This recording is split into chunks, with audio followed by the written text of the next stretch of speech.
ನಮಸ್ಕಾರ ಸ್ನೇಹಿತರೆ. ಅಣ್ಣಾಮಲೈಗೆ ಬಿಜೆಪಿ ಪಕ್ಷ ಮೋಸ ಮಾಡ್ತಾ ದಶಕಗಳಿಂದ 1-2% ಮಾತ್ರ ವೋಟ್ ಶೇರ್ ಪಡಿತಾ ಬಂದಿದ್ದ ಬಿಜೆಪಿಗೆ ತಮಿಳುನಾಡಿನಲ್ಲಿ ಡಬಲ್ ಡಿಜಿಟ್ ಕ್ರಾಸ್ ಮಾಡಿಸಿದ ಖ್ಯಾತಿ ಅಣ್ಣಾಮಲೈಗೆ ಸೇರುತ್ತೆ. ಇದು ಸಾಧ್ಯ ಆಗಿದ್ದು ಕೇವಲ 2-3 ವರ್ಷಗಳಲ್ಲಿ.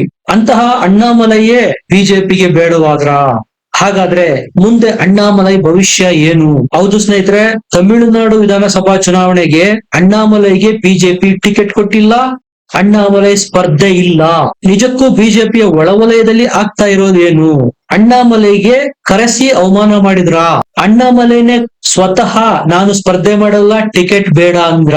ಕೇಂದ್ರ ನಾಯಕರಿಗೆ ಪತ್ರ ಬರೆದಿರೋದನ್ನ ಅಣ್ಣಾಮಲೈ ಸ್ಪಷ್ಟಪಡಿಸಿದ್ದಾರೆ. ನನಗೆ ತಮಿಳುನಾಡು ವಿಧಾನಸಭೆಯ ಟಿಕೆಟ್ ಬೇಡ, ಪಕ್ಷ ಸಂಘಟನೆಯಲ್ಲಿ ಮಾತ್ರ ತೊಡಗಿಕೊಳ್ತೇನೆ ಅನ್ನುವ ಅರ್ಥದ ಪತ್ರನ ಅಣ್ಣಾಮಲೈ ಬರೆದಿದ್ರು ಬಿಜೆಪಿಗೆ.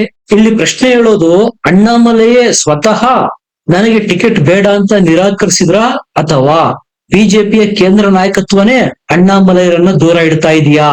ವಿಡಿಯೋ ಕಂಪ್ಲೀಟ್ ನೋಡಿ, ಸಂಪೂರ್ಣ ವರದಿ ಇದೆ, ಅರ್ಥ ಆಗುತ್ತೆ. ಸ್ನೇಹಿತರೆ, ಅಣ್ಣಾಮಲೈ ಕ್ಲಾರಿಟಿನಂತೂ ಕೊಟ್ಟಿದ್ರು.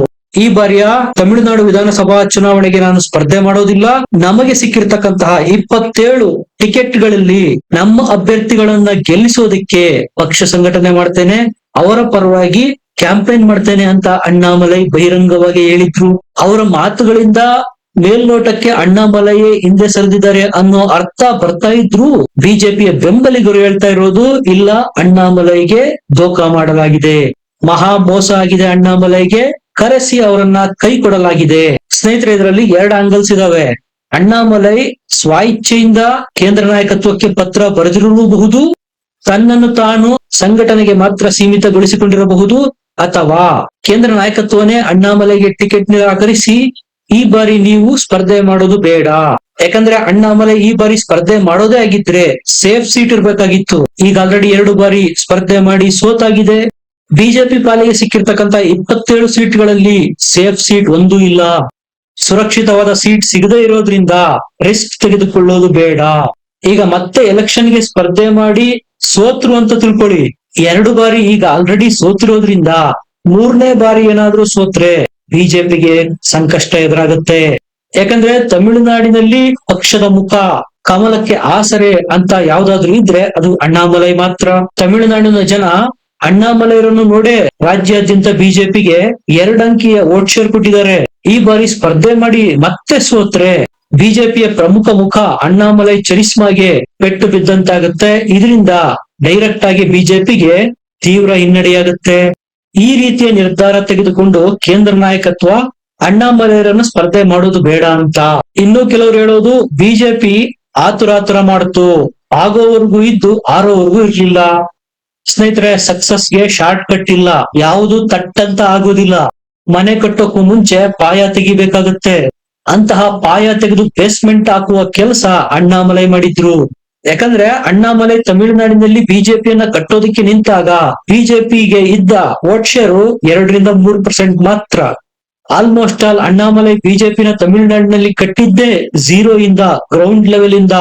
2-3 ವರ್ಷಗಳಲ್ಲೇ ಅದನ್ನ 12-13% ವೋಟ್ ಶೇರ್ಗೆ ಏರಿಸಿದ ಖ್ಯಾತಿ ಅಣ್ಣಾಮಲೈಗೆ ಸಲ್ಲುತ್ತೆ. ಬಿಜೆಪಿಯ ಕೇಂದ್ರ ನಾಯಕರಿಗೆ ಇಷ್ಟಾದ್ರೂ ಸಮಾಧಾನ ಆಗಿರ್ಲಿಲ್ಲ. ಯಾಕೆಂದ್ರೆ ಇದ್ಯಾವುದು ಸೀಟ್ ಆಗಿ ಕನ್ವರ್ಟ್ ಆಗಿರ್ಲಿಲ್ಲ.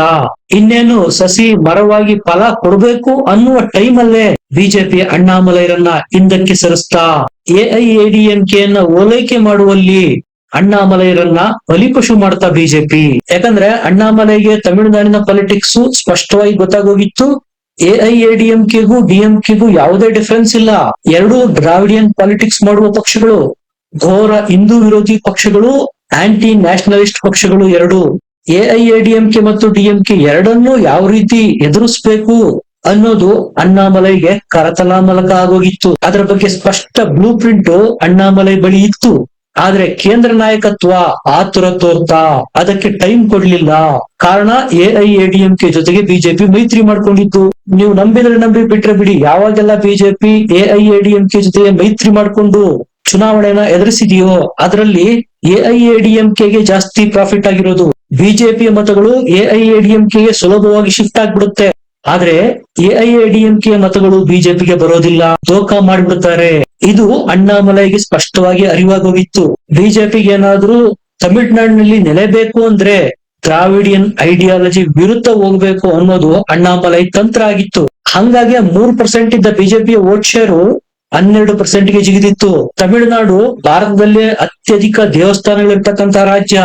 ಅಂತಹ ತಮಿಳುನಾಡಲ್ಲೇ ಹಿಂದೂ ವಿರೋಧಿ ನೀತಿಗಳು ಜಾಸ್ತಿ ಇರೋದು, ಧರ್ಮ ವಿರೋಧಿ ಚಟುವಟಿಕೆಗಳು ನಡೆಯೋದು, ದೇವಸ್ಥಾನದ ದುಡ್ಡನ್ನ ದುರ್ಬಳಕೆ ಮಾಡ್ಕೊಳ್ತಾ ಇರೋದು ಅದೇ ತಮಿಳುನಾಡಲ್ಲೇ. ಇದ್ ಯಾಕಾಗತ್ತೆ ಅನ್ನುವುದು ಅಣ್ಣಾಮಲೈಗೆ ಸ್ಪಷ್ಟವಾಗಿ ಗೊತ್ತಾಗೋಗಿತ್ತು. ಆದ್ರೆ ಬಿಜೆಪಿಗೆ ಇನ್ಸ್ಟಂಟ್ ಕಾಫಿ ರೀತಿ ಇನ್ಸ್ಟೆಂಟ್ ರಿಸಲ್ಟ್ ಬೇಕಾಗಿತ್ತು. ಆದ್ರೆ ರಾಜಕೀಯದಲ್ಲಿ ಶಾರ್ಟ್ ಕಟ್ ಇಲ್ಲ. ಹಾಗಾಗಿ ಅಣ್ಣಾಮಲೈರನ್ನ ಎಐಎಡಿಎಂಕೆಗಾಗಿ ಬಲಿಪಶು ಮಾಡಿದ್ರ, ತ್ಯಾಗ ಮಾಡಿದ್ರ? ಕೇವಲ ಸ್ಟಾಲಿನ್ ನನ್ನ ಅಧಿಕಾರದಿಂದ ದೂರ ಇಡುವ ಒಂದೇ ಒಂದು ಉದ್ದೇಶದಿಂದ ಎಐಎಡಿಎಂಕೆ ಜೊತೆಗೆ ಹೋಗಿದೆ ಬಿಜೆಪಿ. ಸದ್ಯಕ್ಕೆ ಎಐಎಡಿಎಂಕೆ ಇಂದ ಬಿಜೆಪಿಗೆ ಏನೂ ಲಾಭ ಇಲ್ಲ. ಎಐಎಡಿಎಂಕೆ ಇಂದ ಒಬ್ರು ಸಂಸದರು ಆಯ್ಕೆಯಾಗಿಲ್ಲ. ಹೇಗಿದ್ರು ಈಗ ಆಲ್ರೆಡಿ 12-13% ಬಿಜೆಪಿ ವೋಟ್ ಶೇರ್ ಇತ್ತು. ಈ ಬಾರಿ 18-20% ಖಂಡಿತ ಆಗೋದು. ಒಮ್ಮೆ ಯಾವುದೇ ಪಕ್ಷ ತನ್ನ ವೋಟ್ ಶೇರ್ ನ 20% ಕ್ರಾಸ್ ಮಾಡ್ತು ಅಂದ್ರೆ ಅದು ಸೀಟ್ಗಳಾಗಿ ಕನ್ವರ್ಟ್ ಆಗೋದಕ್ಕೆ ಶುರುವಾಗುತ್ತೆ. ಆದ್ರೆ ಅಲ್ಲಿವರೆಗೂ ಕಾಯುವ ವ್ಯವಧಾನ ಬಿಜೆಪಿಯ ಕೇಂದ್ರ ನಾಯಕತ್ವಕ್ಕೆ ಇರ್ಲಿಲ್ಲ. ತಾವು ಕಷ್ಟಪಟ್ಟು ಅಣ್ಣಾಮಲೈರ ತ್ಯಾಗ ಬಲಿದಾನದಿಂದ ವೋಟ್ ಶೇರ್ ಬಿಜೆಪಿದು ವೃದ್ಧಿಯಾಗಿದೆ. ಅದರ ಲಾಭ ಈಗ ಎಐಎಡಿಎಂಕೆಗೆ ಆಗ್ತಾ ಇದೆ. ಅಣ್ಣಾಮಲೈ ಎಲ್ಲ 234 ವಿಧಾನಸಭಾ ಕ್ಷೇತ್ರಗಳಲ್ಲೂ ಹೆಣ್ಮಕ್ಕಳ್ ಅನ್ನುವ ಪಾದಯಾತ್ರೆ ಮಾಡಿ ಬೇರು ಮಟ್ಟದಲ್ಲಿ ಪಕ್ಷ ಸಂಘಟನೆ ಮಾಡಿದ್ರು. ಸ್ನೇಹಿತರೆ, ಬಿಜೆಪಿಯ ಕೇಂದ್ರ ನಾಯಕತ್ವ ಹಿಂಜರಿಕೆ ಪಡ್ತಾ ಇರೋದಕ್ಕೆ ಕಾರಣ ಇದೆ. 2024ರ ಲೋಕಸಭಾ ಚುನಾವಣೆಗೆ ಹೋಗ್ಬೇಕಾಗತ್ತೆ. ಬಿಜೆಪಿ ಆತ್ಮವಿಶ್ವಾಸದಿಂದಿತ್ತು, ಸ್ವಂತ ಬಲದ ಮೇಲೆ ಬಹುಮತ ಸಿಗುತ್ತೆ. 3ನೇ ಬಾರಿನೂ ಬಿಜೆಪಿಯದ್ದೇ ಸರ್ಕಾರ ಬರುತ್ತೆ, ಏಕಾಂಗಿಯಾಗಿ ಸರ್ಕಾರ ಮಾಡಬಹುದು ಅನ್ನುವ ಆತ್ಮವಿಶ್ವಾಸದಲ್ಲಿದ್ರು. ಆದ್ರೆ ಸೀಟುಗಳು 240ಕ್ಕೆ ಇಳಿದಿತ್ತು. ಅದಾದ ನಂತರ ಬಿಜೆಪಿ ಬ್ಯಾಕ್ ಫುಟ್ ಗೆ ಬಂತು. ಸ್ಥಳೀಯ ಪಕ್ಷಗಳೊಂದಿಗೆ ಕಾಂಪ್ರೂವ್ ಮಾಡ್ಕೊಳ್ಳೋದಕ್ಕೆ ಶುರು ಮಾಡ್ತು. ಅದರ ಫಲವಾಗಿ ತಮಿಳುನಾಡಿನಲ್ಲಿ ಈಗ ತೇಜಸ್ವಿ ಓಜಸ್ವಿ ನಾಯಕ ಅಣ್ಣಾಮಲೈರನ್ನ ಬಲಿ ಕೊಡಬೇಕಾಗಿದೆ. ಕೇವಲ ಎನ್ಡಿಎ ಮೈತ್ರಿಕೂಟದ ಅಂಗವಾದ ಎಐಎಡಿಎಂಕೆಯನ್ನ ಸಂತುಷ್ಟಗೊಳಿಸೋದಿಕ್ಕೆ. ಎಐಎಡಿಎಂಕೆ ಪಕ್ಷದಲ್ಲೇ ಅಣ್ಣಾಮಲೈಗೆ ಶತ್ರುಗಳು ಹುಟ್ಟಿಕೊಂಡಿದ್ದಾರೆ. ಯಾಕಂದ್ರೆ ಅಣ್ಣಾಮಲೈ ಯಾರನ್ನೂ ಬಿಟ್ಟಿಲ್ಲ. ಇವರೆಲ್ಲ ಮಾಡಿರ್ತಕ್ಕಂತಹ ಭ್ರಷ್ಟಾಚಾರಗಳನ್ನ ತಮಿಳುನಾಡಿನ ಮನೆ ಮನೆಗೆ ತಲುಪಿಸಿದ್ರು ಅಣ್ಣಾಮಲೈ. ಪ್ರತಿಯೊಂದನ್ನು ಸವಿವರವಾಗಿ ವಿವರಿಸಿ ಹೇಳ್ತಾ ಇದ್ರು. ವಿತ್ ಪ್ರೂಫ್ ಡಾಕ್ಯುಮೆಂಟ್ಸ್ ತೋರಿಸಿ ವಾದ ಮಾಡ್ತಾ ಇದ್ರು ಪ್ರೆಸ್ ಕಾನ್ಫರೆನ್ಸ್ ಮಾಡಿ. ಇಂತಹ ಅಣ್ಣಾಮಲೈ ಬೆಳೆಯೋದು ಎಐಎಡಿಎಂಕೆಗೆ ಬೇಕಾಗಿರ್ಲಿಲ್ಲ. ಬೆಳೆಯುವ ಮೊಳಕೆಯನ್ನೇ ಚೂಟಿ ಹಾಕಿದ್ರೆ ಅದೇ ಕೆಲಸ ಈಗ ತಮಿಳುನಾಡಿನಲ್ಲಿ ಆಗಿರೋದು. ಹಂಗ್ ನೋಡಿದ್ರೆ ಪನ್ನೀರ ಸೆಲ್ವಂ, ಶಶಿಕಲಾ ಮತ್ತು ಬಿಜೆಪಿ ಕಳೆದ ಬಾರಿ ಜಂಟಿಯಾಗಿ ಹೋರಾಟ ಕೊಟ್ಟಿದ್ರು ಡಿಎಂಕೆಗೆ. ನಾನು ಹೇಳ್ತಾ ಇರೋದು 24ರ ಲೋಕಸಭಾ ಎಲೆಕ್ಷನ್. ಆದ್ರೆ ಬಂದಿದ್ದು 0 ಸೀಟು. ಎಐಎಡಿಎಂಕೆಗೆ ಅಷ್ಟೊಂದು ಪ್ರಾಮುಖ್ಯತೆ ಕೊಡುವ ಅವಶ್ಯಕತೆ ಏನಿತ್ತು? ಹೇಗಿದ್ರು ತಮಿಳುನಾಡು ದೂರದ ಬೆಟ್ಟ. ಇನ್ನೊಂದ್ 5 ವರ್ಷ ಅಧಿಕಾರ ಸಿಗದೇ ಇದ್ರೂ ಪ್ರಪಂಚ ಮುಳುಗಿ ಹೋಗ್ತಾ ಇರ್ಲಿಲ್ಲ. ಆದ್ರೆ ಇದನ್ನು ಗ್ರಹಿಸುವಲ್ಲಿ ಬಿಜೆಪಿ ಕೇಂದ್ರ ನಾಯಕತ್ವ ಎಡುತ್ತು. ಹಬ್ಬ ಅಂದಿದ್ರೆ ಏನಾಗ್ತಾ ಇತ್ತು? ಸ್ಟಾಲಿನ್ ಮತ್ತೊಮ್ಮೆ ಗೆಲ್ತಾ ಇದ್ರು, ಪಳನಿಸ್ವಾಮಿಗೆ ಹೀನಾಯವಾಗಿ ಸೋಲಾಗ್ತಾ ಇತ್ತು. ಆಗ ಅದೇ ಪಳನಿಸ್ವಾಮಿ ಎದ್ನೋ ಬಿದ್ನೋ ಅಂತ ಬಿಜೆಪಿ ಎನ್ಡಿಎ ಮೈತ್ರಿಕೂಟ ಸೇರೋದಕ್ಕೆ ಬರ್ತಾ ಇದ್ರು. ಅಲ್ಲಿವರೆಗೂ ಕಾಯುವ ವ್ಯವಧಾನ ನಾಯಕತ್ವಕ್ಕೆ ಇಲ್ಲವಾಯ್ತಾ? ಈಗ ಅಣ್ಣಾಮಲೈರನ್ನ ಒಂದೆಜ್ಜೆ ಹಿಂದಕ್ಕೆ ಸರಿಸಿದ ಬಿಜೆಪಿ. ಮುಂದೆ ತಮಿಳುನಾಡಿನಲ್ಲಿ ಬಿಜೆಪಿ ಬೆಳಿಬೇಕು ಅಂದ್ರೆ ಅಣ್ಣಾಮಲೈರ ಮುಖ ಮತ್ತೆ ಬೇಕಾದೇ ಆಗುತ್ತೆ. ಇಲ್ಲವಾದ್ರೆ ಈಗಿರ್ತಕ್ಕಂತ 2 ಅಂಕಿ ವೋಟ್ ಶೇರು ಮತ್ತೆ ಬ್ಯಾಕ್ ಟು ಪೆವಿಲಿಯನ್ ಅನ್ನುವಂತೆ 1-2 ಅಂಕಿಗೆ ಕುಸಿಯುವುದ್ರಲ್ಲಿ ಯಾವುದೇ ಅನುಮಾನಗಳು ಇಲ್ಲ. ನಿಮ್ಗೆ ಏನನ್ಸುತ್ತೆ? ಕಮೆಂಟ್ ಮಾಡಿ, ಲೈಕ್ ಮಾಡಿ, ಚಾನಲ್ ನ ಸಬ್ಸ್ಕ್ರೈಬ್ ಮಾಡಿ. ಮತ್ತೆ ಸಿಗೋಣ. ನಮಸ್ಕಾರ.